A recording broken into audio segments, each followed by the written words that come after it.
There's a common refrain among EV skeptics that cold temperatures will wreak havoc on the car's range. Engineering Explains Jason Fenske has taken his Tesla Model 3 on two 2,000-mile road trips to find out how much impact winter weather will have on it. You can watch the video with the test at the link in the description below. The answer is that it does make a difference, but not as much as you might think. Yes, batteries operate most efficiently within a specific temperature band, and heating the cabin takes a lot of energy. But the results are comparable to ICE-powered cars. Fenske actually drove his Tesla 2,500 miles in the winter, but is primarily interested in the 2,000-mile section that he also drove in the summer. Whereas in warmer weather he averaged 285 watt-hours per mile, in the cold he averaged 338 watt-hours per mile. That's a difference of a little less than 20% and was reflected in his Tesla's range estimates dropping from 250 miles to 212 miles. That's much less than previous studies that have found results of around a 40% drop.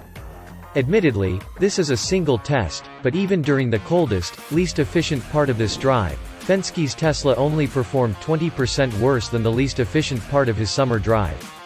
Crucially, this lines up pretty well with how much less efficient internal combustion cars are during the winter. According to fueleconomy.gov, gas-powered cars are about 15% less fuel efficient at 20 degrees Fahrenheit than they would be at 77 degrees Fahrenheit. Bearing in mind that Fenske was driving at temperatures as low as 0 degrees Fahrenheit and that one of the major purported advantages of the gas engine's inefficiency is its waste heat, that's an impressive result. There's an interesting Technology Connections video about the dangers of, but sometimes, lines of argumentation that claims inefficient systems sometimes have accidental advantages, which I think applies here. Yes, electric cars sometimes have to provide heat in a way that's less efficient than gas-powered cars, but only sometimes. Moreover, even when that happens, they're still much more efficient overall than internal combustion engine cars. According to Fenske, he used the equivalent of just 20 gallons of gas, averaging 100 mpg.